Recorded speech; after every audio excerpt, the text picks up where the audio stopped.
Hello guys, now we are on the 7th game in the Thematic Sicilian Tactics series, and here we are going to see the theme of knight takes e4 by black. So let's see the game.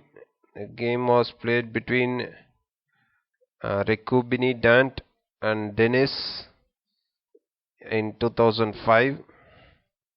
The game goes e4, c5, knight f3, knight c6, d4, cd4, knight takes d4, knight f6, knight c3, d6, bishop b5, bishop to d7, castle shot e6, bishop to g5, bishop e7, rook e1, castle shot, queen d2, rook to c8, a3, a6, bishop takes c6, bishop takes c6, and knight takes c6, rook takes c6. Now queen to e2, and in quite a few positions, when white has placed a bishop on g5, the following desperado combination comes into consideration. Black takes on e4 and breaks the pin along the h4 diagonal with explosive effect. This is something both sides have to be aware of. In this position, it all goes off without a hitch and black nets a pawn. So queen e2 was an inaccuracy. The analysis shows bishop e3 was best here, and if at all after bishop e3 the game would have gone h6, h6 could have been played, or knight to g4 and bishop to d4,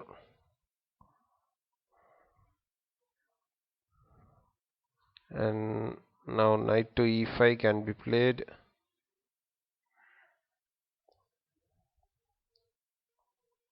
and if at all e5, e5 is an inaccuracy,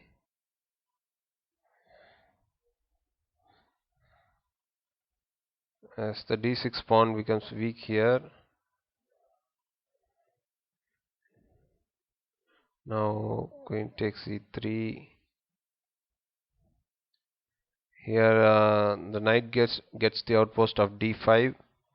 So e5 is an inaccuracy. Knight e5, then queen to d1,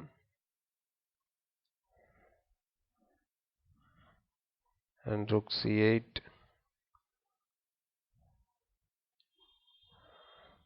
The plan goes like this: pushing f4, then knight c6, then bishop to f2, then bishop to f6, now rook b1, bishop takes,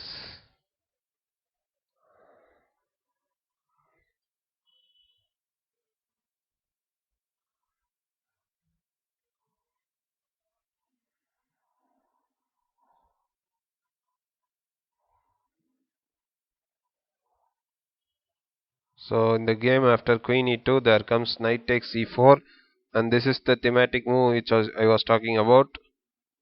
Now uh, now white takes on e7, uh,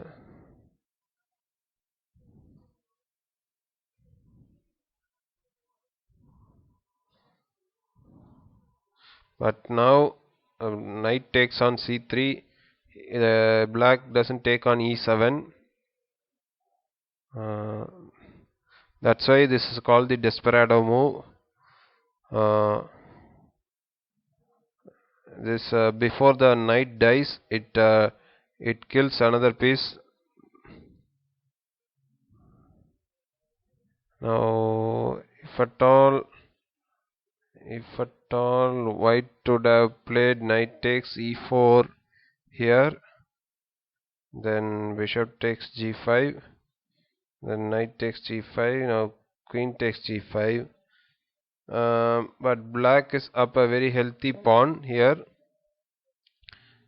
and we do not need to say anything more. So after bishop takes e7, knight takes e3, bishop takes d8. Oh, the computer shows this move. My God.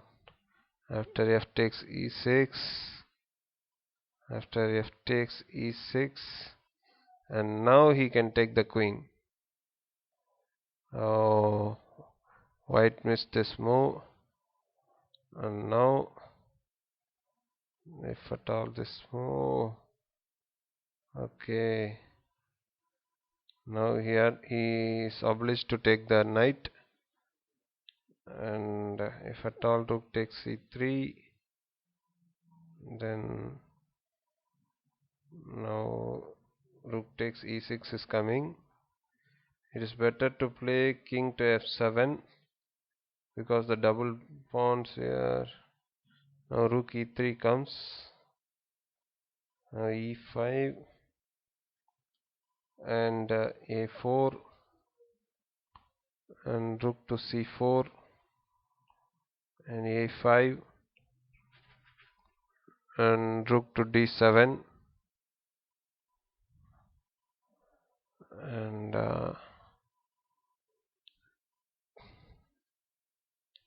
king to f1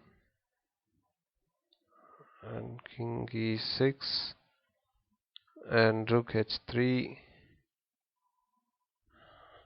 or better is king e2, h5, rook to a3, or even king to d3. Now rook c5, rook to h3. So the game goes like this.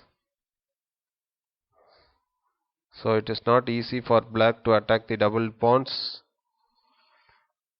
but white missed the move of queen takes e6 here. He too has a desperado move here, and instead of bishop takes e8, queen takes e6 as the best move. So but white missed it, and after bishop takes d8, there is knight takes e2 check, rook takes e2, rook takes d8, now c3, g6, h4, king g7, g4, rook c5, f3, h5, rook g2, hg4, fg4 and d5, now king f2, d4, rook d1, and here it was better to take this. If at all rook takes d8, then c takes b2, and now if rook d1, there is rook c1 here.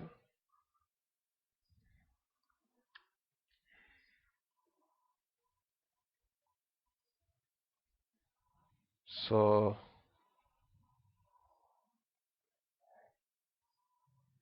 it was better to take here,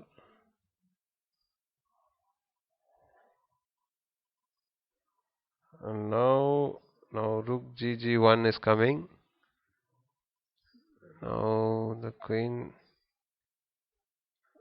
and the game goes like this. I think black is winning here.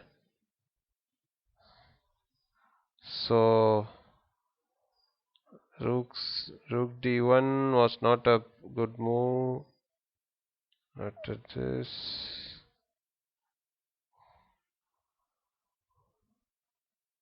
and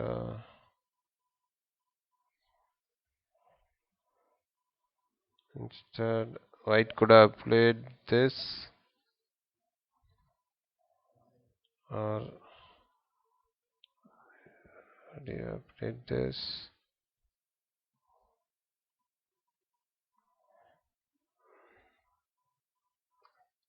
And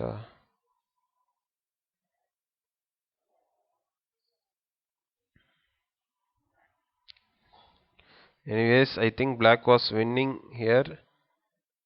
He made the mistake right here, so that's why here anyways black would win the game because he is having a very healthy pawn. So the mistake what was made at this moment at the